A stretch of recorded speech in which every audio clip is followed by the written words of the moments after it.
जय हिंद दोस्तों। आपने हाल ही में सुना होगा प्राइम मिनिस्टर जी ने पार्लियामेंट का एक स्पेशल सेशन बुलाया है। और इसी के बैकड्रॉप में जो हमारे एक्स प्रेसिडेंट थे रामनाथ कोविंद जी, उनकी अध्यक्षता के अंदर एक समिति बनाई गई है और उस समिति को टास्क दिया जाता है कि आप ये एक्सप्लोर करो कि क्या भारत में हम presently one nation one election लेके आ सकते हैं क्या। तो चलिए जानते हैं what is this concept of one nation one elections. क्या पहले भी भारत में ऐसा कुछ था? अभी अगर सरकार इसको लेकर आएगी तो सरकार के पास क्या प्रावधान है जिसके जरिए सरकार इसको लेकर आ सकती है? और अगर ये आ गया तो इसके क्या पॉजिटिव्स रहेंगे और इसके क्या चैलेंजेस रहेंगे? इन सबको देखने के बाद हम ये भी देखेंगे कि वर्ल्ड ओवर क्या कहीं पे ऐसा सिस्टम है। एंड लास्टली हम जो अपनी बॉडीज़ हैं, जैसे कि इलेक्शन कमीशन ऑफ इंडिया, जैसे लॉ कमीशन ऑफ इंडिया, और फाइनली अभी जो प्रेजेंट हमारे चीफ इलेक्शन कमिश्नर है, उनके क्या व्यूज़ है इसके बारे में, एंड विपक्ष इसके बारे में क्या सोचता है, ये भी सब देखेंगे। तो चलिए शुरू करते हैं आज के इस वीडियो को। मेरा नाम है कुंदन और आपका स्वागत है कुंदन गौतम ईडीयू की इस नई वीडियो में। तो सबसे पहले हम अगर वीडियो के कंटेक्स्ट की बात करें तो हाल ही में रामनाथ कोविंद जी के अंडर एक कमेटी को इस्टेब्लिश करा गया है। उस कमेटी को बोला गया है कि आप ये चीज़ एक्सप्लोर करो कि क्या भारत में इस वक्त पे सभी स्टेट और जो सेंटर है उसके इलेक्शन को एक ही समय पर कराया जा सकता है क्या। यानी ऐसा कोई प्रावधान किया जा सकता है क्या कि स्टेट और सेंटर के इलेक्शन एक साथ कराए जा सके। इससे अगर हम ये भी समझे कि what do we mean by one nation one election, तो ऐसा इससे बिल्कुल मत समझिएगा कि एक ही दिन में सारे भारत में इलेक्शन होंगे। That is not possible. One nation one election का मतलब यह है कि जो भी 3 या 4 महीनों के टाइम स्पेन में जब भी एक स्टेट के लोग अपनी विधानसभा के लिए वोट डाल रहे होंगे, तभी उन्हें साइमल्टेनियसली सेंटर के लिए भी वोट डालना पड़ेगा। या कहे कि जब सेंटर के लिए वोट डाल रहे होंगे तभी उन्हें अपने विधानसभा की सरकार भी चुननी होगी। और ऐसा एक दिन में नहीं होगा। ऐसा नहीं है कि 28 के 28 जितने भी स्टेट्स है और जो यूनियन टेरिटोरीज है सभी मिला के एक ही दिन में वोटिंग होगी। नहीं, ये पूरा जो है 4-5 महीनों के टाइम स्पेन पर चलेगा। लेकिन जब एक स्टेट के लोग अपनी स्टेट के लिए वोट कर रहे होंगे, साइमल्टेनियसली उन्हें सेंटर के लिए भी वोट करना पड़ेगा। तो ये है concept one nation one election या साइमल्टेनियस इलेक्शन का। सेकेंडली जो डाउट आ सकता है वो ये है कि क्या सर इसमें जो हमारी लोकल गवर्नमेंट है, जो 73rd 74th कॉन्स्टिट्यूशनल अमेंडमेंट से लाई गई थी, जैसे पंचायती राज और म्यूनसिपैलिटीज़, उसके इलेक्शन भी क्या इसी के साथ हो गए? तो answer to this question is no. ये सब वर्ल्ड ओवर ट्रेंड है। अगर हम स्वीडन का एग्जांपल ले तो उसमें हमें देखने को मिलता है कि तीनों लेवल की गवर्नमेंट, सेंट्रल, प्रोविंशियल और म्यूनसिपैलिटीज़, एंड जो पंचायत है, जो लोकल गवर्नमेंट्स है, उन तीनों के इलेक्शन वहाँ पर 4 साल बाद, आखिरी 4 साल के सितंबर के सेकंड संडे को होते हैं। पर भारत में जो हम कॉन्सेप्ट कंसीव कर रहे हैं, इसका मतलब है कि स्टेट लेजिस्लेटिव असेंबलीज और सेंट्रल इलेक्शन साइमल्टेनियसली होंगे। तो सबसे पहले आप ये डाउट क्लियर कर ले। और दूसरी चीज, अगर हम देखें कि ये कॉन्सेप्ट भारत में पहले भी हो चुका है, तो answer to this question is yes. जब भारत आज़ाद हुआ था तो सबसे पहले जब हमने इलेक्शन करवाए थे तो सारी स्टेट और सेंटर के इलेक्शन साथ में हुए थे। और ऐसा एक बार नहीं हुआ था। If you look at the historical background तो 1952, 1957, फिर 1962 में और 1967 में, ये 4 जनरल इलेक्शंस के साथ ही बाकी सारी स्टेट्स के इलेक्शन हुए थे। बट द चेंज कहाँ पे आया? वेयर डिड चेंज कम? तो चेंज आया, भारत में एक आर्टिकल 356 के अंदर प्रावधान है प्रेसिडेंशियल रूल का, राष्ट्रपति शासन का। तो आप समझिए इस बात को कि हुआ क्या कि देखिए, मान लीजिए ये लाइन रिप्रेजेंट कर रही है अपने सेंट्रल लेवल के इलेक्शन को। तो सेंट्रल की सरकार 5-5 साल के गैप पर ऐसे चल रही है। ये जो गैप है इस पर 5-5 साल के गैप पर सेंट्रल की सरकार चल रही है। पर बीच में क्या हुआ, मान लीजिए ये स्टेट्स की सरकार है, तो ये भी 5-5 साल के गैप पर ऐसे ही चल रही है। पर आर्टिकल 356 में ना सर, भारतीय कॉन्स्टिट्यूशन में प्रेसिडेंशियल रूल का प्रावधान है। तो 7-8 स्टेट्स ऐसी थी जिसमें 1960s के लास्ट में प्रेसिडेंशियल रूल लगाया गया, क्योंकि वहां पे उनकी सरकारों के पास या तो मेजोरिटी नहीं थी या कुछ और कारण थे, जिनकी वजह से जो स्टेट्स थी इनमें सरकार पहले ही खत्म हो गई। अभी प्रावधान भारतीय कॉन्स्टिट्यूशन में यह है कि जब भी सिचुएशन सही हो जाएगी, तो सिचुएशन सही होने के तुरंत यानी उसके 6 महीने के अंदर अंदर आपको स्टेट के इलेक्शन करवाने हैं। तो उस प्रावधान को फॉलो करते हुए जब इन स्टेट्स में इलेक्शन करवाए गए तो इन दोनों में जो सेंटर और स्टेट में सिंक्रोनाइजेशन आ रही थी, वो सिंक्रोनाइजेशन खत्म हो गई। और तब से स्टेट लेजिस्लेटिव असेंबलीज यानी विधानसभा और सेंट्रल के इलेक्शन अलग अलग होना शुरू हो गए। और ऐसा ही ट्रेंड कंटिन्यू रहा, जिससे भारत में वन नेशन वन इलेक्शन का जो कॉन्सेप्ट पहले फॉलो करते आ रहे थे हम लोग, वो डिसकंटिन्यू हो गया। इसके अगर हम एग्जाम्पल की बात करें तो दिस आई हैव रिटन कि due to the emergency reason बहुत सारी विधानसभाएं भंग कर दी गई। And these are the examples, जैसे कि 68-69 में असम की विधानसभा भंग हो गई।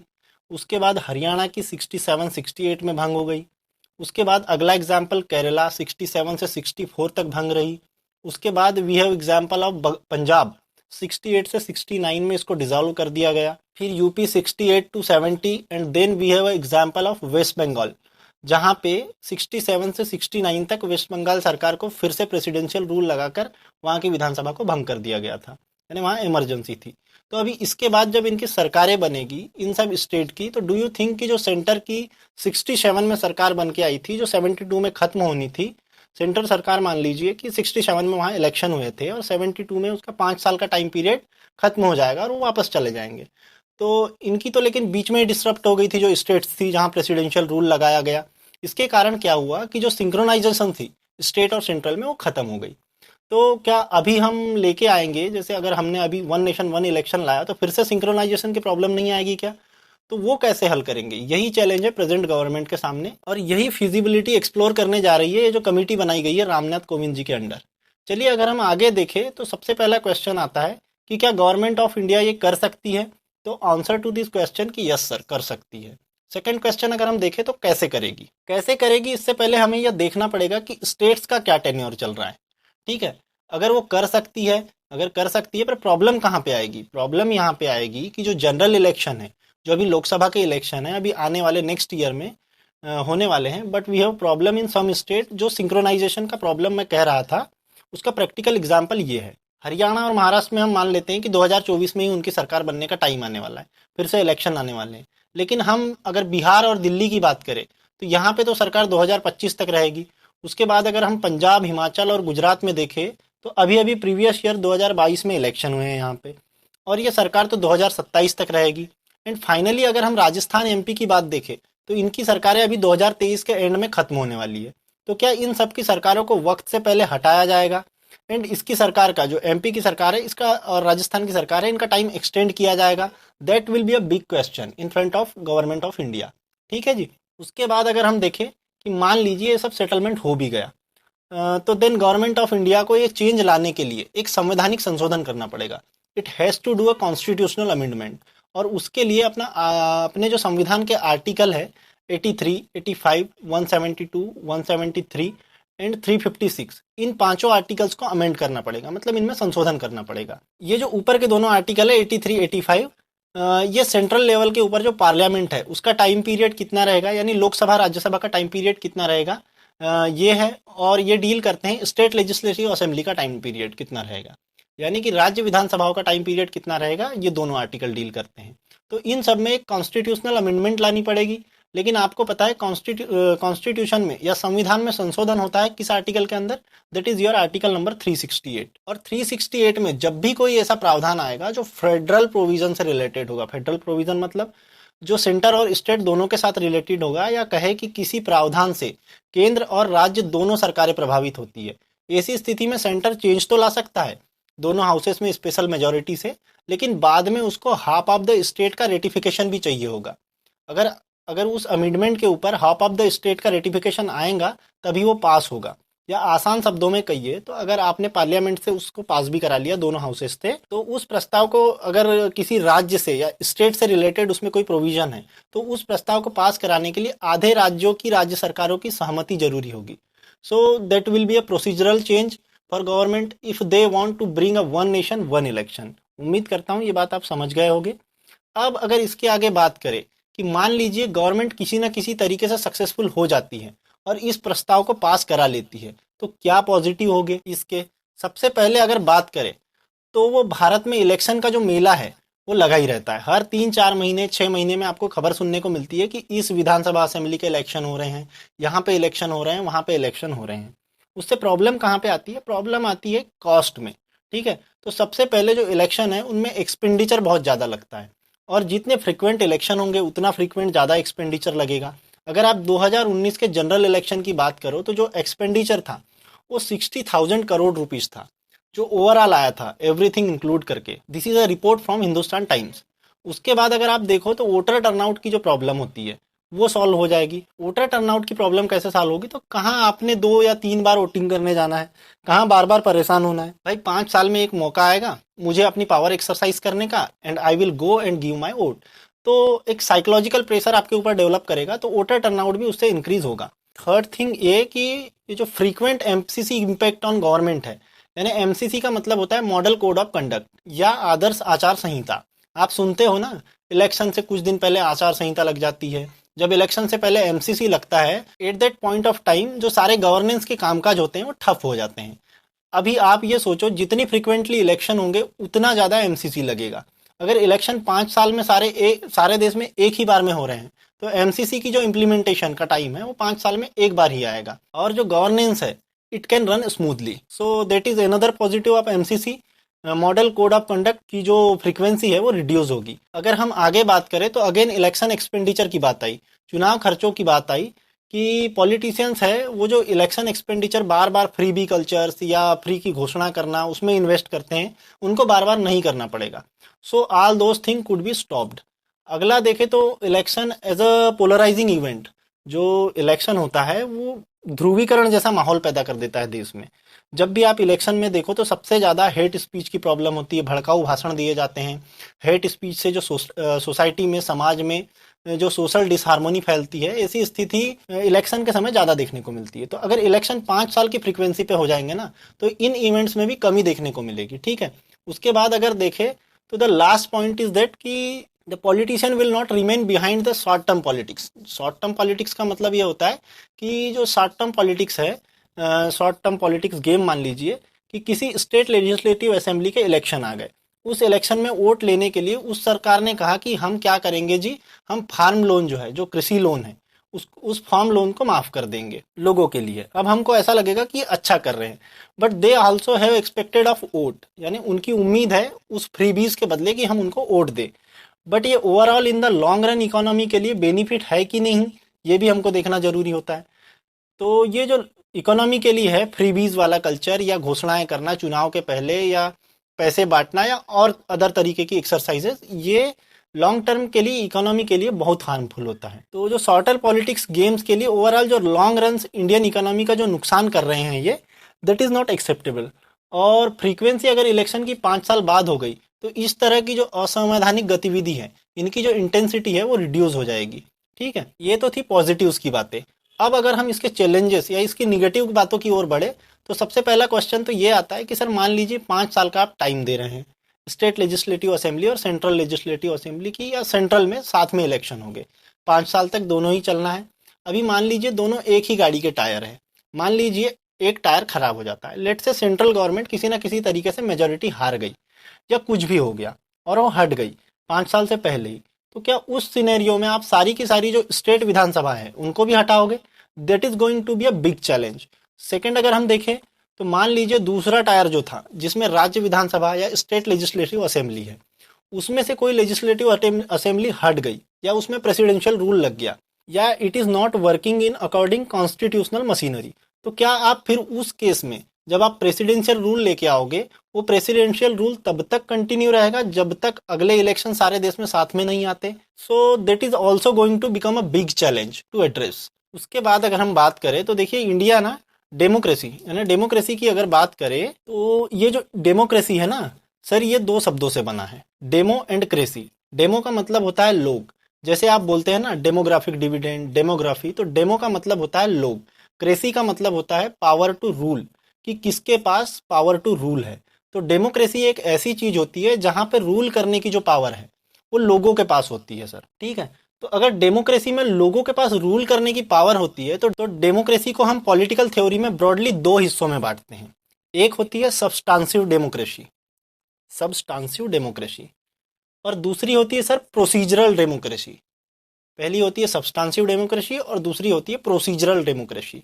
सब्सटेंसिव डेमोक्रेसी आपकी वो डेमोक्रेसी है जहां पर नियम, रूल्स या सिद्धांत जो भी है वो आइडियली डेमोक्रेसी में जो होना चाहिए, मतलब एक आदर्शवादी एक रूल बुक समझ लीजिए, तो उससे जो फॉलो होता है उसको बोलते हैं प्रोसीजरल डेमोक्रेसी, यानी वहां पे टोटल आइडियली चीजें फॉलो की जाती है। भारत वो नहीं है, भारत है प्रोसीजरल डेमोक्रेसी। प्रोसीजरल डेमोक्रेसी मतलब सर जहां पे डेमोक्रेसी का सिर्फ प्रोसीजर फॉलो किया जाता है। डेमोक्रेसी मतलब जहां पे लोग रूल करेंगे। इंडिया इज इनडायरेक्ट डेमोक्रेसी, जहां पर लोग रूल तो करते हैं लेकिन अपने अपने द्वारा चुने गए रिप्रेजेंटेटिव द्वारा, और लोग रिप्रेजेंटेटिव चुनते कैसे हैं? इलेक्शन से। सो अगर भारत को प्रोसीजरल डेमोक्रेसी है, अगर भारत, तो भारत का सबसे कोर फीचर क्या हुआ? इसका सबसे कोर फीचर हुआ इलेक्शन। अभी अगर इलेक्शन हो गए तो डेमोक्रेसी होगी। These mean can I draw analogy, अगर मैं एनोलॉजी ड्रॉ करूं कि more election more democracy, no election no democracy, and less election is equal to less democracy. तो ये भी एक आपका एक क्रिटिसिज्म बन सकता है कि जितने कम फ्रीक्वेंसी होगी इलेक्शन की, उतना हम जो है वो प्रोसीजरल डेमोक्रेसी को भी अचीव करना चाह रहे हैं, उसमें हम कम हो गए हैं। ठीक है जी, यह हुआ पहला चैलेंज। उसके बाद अगर हम अकाउंटेबिलिटी एस्पेक्ट देखें, अभी आप देखो कि मान लीजिए जो इलेक्शन है वो आपके चुने गए रिप्रेजेंटेटिव्स हैं, उनका टेस्ट है। जितना लेट फ्रीक्वेंसी पे वो टेस्ट होगा, उतना ही उसकी तैयारी वो टेस्ट के पास में जाकर करेंगे। अभी मान लीजिए स्टेट वालों को पता है कि इलेक्शन 5 साल बाद ही आने हैं, सेंटर वालों को भी पता है, तो इन द मीन वो जो मीन ईयर बचेंगे, जो लास्ट के साल बचेंगे, उसमें आप अकाउंटेबिलिटी अपनी कैसे एक्सरसाइज करोगे डेमोक्रेसी में उनके ऊपर। तो इंडिया में राइट टू रिकॉल भी नहीं है कि आपको, अगर आपने किसी को इलेक्ट कर दिया, किसी इलेक्ट करने के बाद आपको वो नहीं पसंद है तो आप उसको वापस बुला लो। इंडिया में राइट टू रिकॉल नहीं है, because India is a indirect democracy. Right to recall is feature of direct democracy. उस टाइम पे आप अकाउंटेबिलिटी कैसे एक्सेस करोगे, जवाबदेहिता कौन निर्धारित करेगा आपकी कि आपने जो रिप्रेजेंटेटिव चुना है वो आपके लिए प्रॉपर काम करेगा। तो ये एक नकारात्मक एस्पेक्ट है इसका। फिर आता है अपना इलेक्शन एक्सपेंडिचर का। हमने बोल दिया कि इलेक्शन एक्सपेंडिचर को फ्रीक्वेंसी के हिसाब से कम कर सकते हैं, या इलेक्शन एक्सपेंडिचर फ्रीक्वेंसी अगर कम होगी तो कम हो जाएगा, ये एक्सपेक्टेड है। बट आपने वो चीज़ देखी होगी कि अगर आपका कोई फाइनल अटेम्प्ट है तो आप अपनी जी जान लगा देते हो। ये तो 5 साल बाद एक मौका आएगा पॉलिटिशियंस के लिए, इसमें इंस्टेंट एक व्यू पॉइंट है कि कम होगा, यानी एक्सपेंडिचर कम होगा। लेकिन दूसरा व्यू पॉइंट है कि लोग अपनी पूरी जी जान लगा देंगे इसको जीतने के लिए, क्योंकि ये 5 साल बाद तो आना है, जितना पैसा लगता है वो इन्वेस्ट कर दो। So that can be another challenge, जहाँ पे इलेक्शन एक्सपेंडिचर बढ़ भी सकता है उस सिनेरियो में। ठीक है, आगे देखे तो अगला पॉइंट है regional issues to be overshadowed by national issues. मान लीजिए एक छोटा मुद्दा है, मान लीजिए कोई पंजाब या हरियाणा की स्टेट का इश्यू है, उसके सामने एक सेंट्रल का इश्यू है, तो उस इलेक्शन रैली में इसमें जो इश्यू हाईलाइट किया जाएगा वो उसको करा जाएगा जो on the whole as a nation को कंसर्न है, रादर देन कि किसी hook and corner of the nation को कंसर्न है। तो रीजनल इश्यूज को इससे बहुत खतरा है कि वो ओवरशैडो हो जाएंगे सेंट्रल इश्यूज के सामने।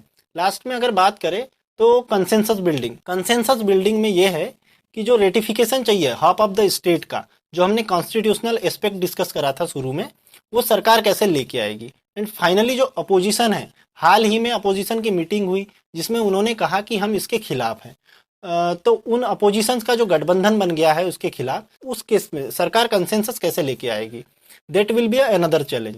देन हम अब कुछ इंटरनेशनल एग्जाम्पल देख लेते हैं जहाँ साइमल्टेनियसली इलेक्शंस होते हैं। तो साउथ अफ्रीका में ऐसे इलेक्शन होते हैं एक साथ साइमल्टेनियस। सो इलेक्शन जो भी नेशनल लेवल और प्रोविंशियल लेवल पे होते हैं साउथ अफ्रीका में, वो एक साथ कराए जाते हैं। इसके अलावा अगर हम स्वीडन की भी बात करें तो आई वॉज टेलिंग यू, तो स्वीडन में एक नेशनल लेजिस्लेचर है जिसका नाम है रिक्सडग, एंड प्रोविंशियल लेजिस्लेचर है जिसको लैंडस्टिंग बोलते हैं, एंड लोकल बॉडीज भी है जिनके तीनों के इलेक्शन फिक्स डेट पे होते हैं, और वो होते हैं 4 साल बाद उस साल की, यानी जो अंतिम इलेक्शन का साल होगा तो उस साल के सितंबर माह का जो सेकंड संडे आता है तब इनके इलेक्शन साथ में होते हैं। तो इस आधार पर अगर एक्सप्लोरर देखे या उसको स्वीडन के केस को देखे तो हम ये कह सकते हैं कि भारत में भी आ सकता है। बट हमें एक चीज इंपॉर्टेंट याद रखनी होगी। Do you know the population of Sweden कितनी है? 1.04 करोड़। कितनी? 1.04 crore. And you know the population of Delhi, presently it is approximately 2 crore. Delhi में जब इलेक्शन करवाने होते हैं ना, only in the Delhi, it is a huge deal. Sweden करा पा रहा है, उसकी पॉपुलेशन कम है, but imagine 140 crore people voting in the time span of 3 to 4 months. तो इतना जो ब्यूरोक्रेटिक मशीनरी इन्वॉल्व होगी, सिक्योरिटी फोर्स इन्वॉल्व होगी, उन सबको एडमिनिस्ट्रेट करना is going to be a big challenge. ठीक है, तो ये भी एक एस्पेक्ट है। उसके बाद फिजिबिलिटी देख लेते हैं, यानी इसकी जो फिजिबिलिटी है वो देख लेते हैं। तो what are the view point, जो भी एक्सपर्ट बॉडीज है इंडिया में जो एग्जिस्ट करती है। अगर हम इलेक्शन कमीशन की बात करें तो जब 1967 के बाद ये साइमल्टेनियस इलेक्शन का प्रोसेस डिसकंटिन्यू हुआ था, तो उन्होंने 1983 में ही बोल दिया था, bring back the concept of simultaneous election. तो हमारा इलेक्शन कमीशन तो जो है वो राजी है सर। उसके बाद अगर देखें कि लॉ कमीशन के क्या व्यूज हैं, तो 1999 में लॉ कमीशन ने भी बोला था, it also push for simultaneous election, कि लेके आना चाहिए, it's good for India.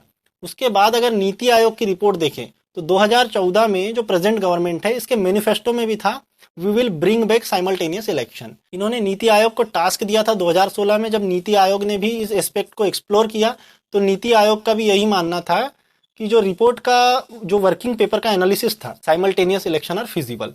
And lastly अगर हम जो प्रेजेंट हमारे अपने चीफ इलेक्शन कमिश्नर हैं जो 2022 में थे, सुशील चंद्र जी, उनकी अगर बात करें तो 2022 में उनके कमेंट्स थे कि election commission is fully prepared and capable of conducting simultaneous election. India procedural democracy है। बात सारी आएगी इलेक्शन पे। इलेक्शन करवाता कौन है? Election commission. तो election commission is also ready और कह रहा है कि वी आर फुल्ली प्रिपेयर्ड इस लेवल के ऊपर इलेक्शन करवाने के लिए। So that was analysis for one nation one election. ये सब बॉडीज के व्यू थे। बॉडीज भी प्रिपेयर्ड है। हमने पॉजिटिव्स देखे, हमने निगेटिव्स देखे। And what are your views कि we should bring one nation one election, simultaneous election का कॉन्सेप्ट आना चाहिए या नहीं आना चाहिए, ये आप कमेंट बॉक्स में लिखकर बता सकते हैं। आई होप ये वीडियो आपको पसंद आया होगा और अगर आपको जानकारी समझ में आई होगी तो आप वीडियो को लाइक करके चैनल को सब्सक्राइब कर सकते हैं। मिलते हैं अगली किसी टॉपिक पे, तब तक के लिए धन्यवाद।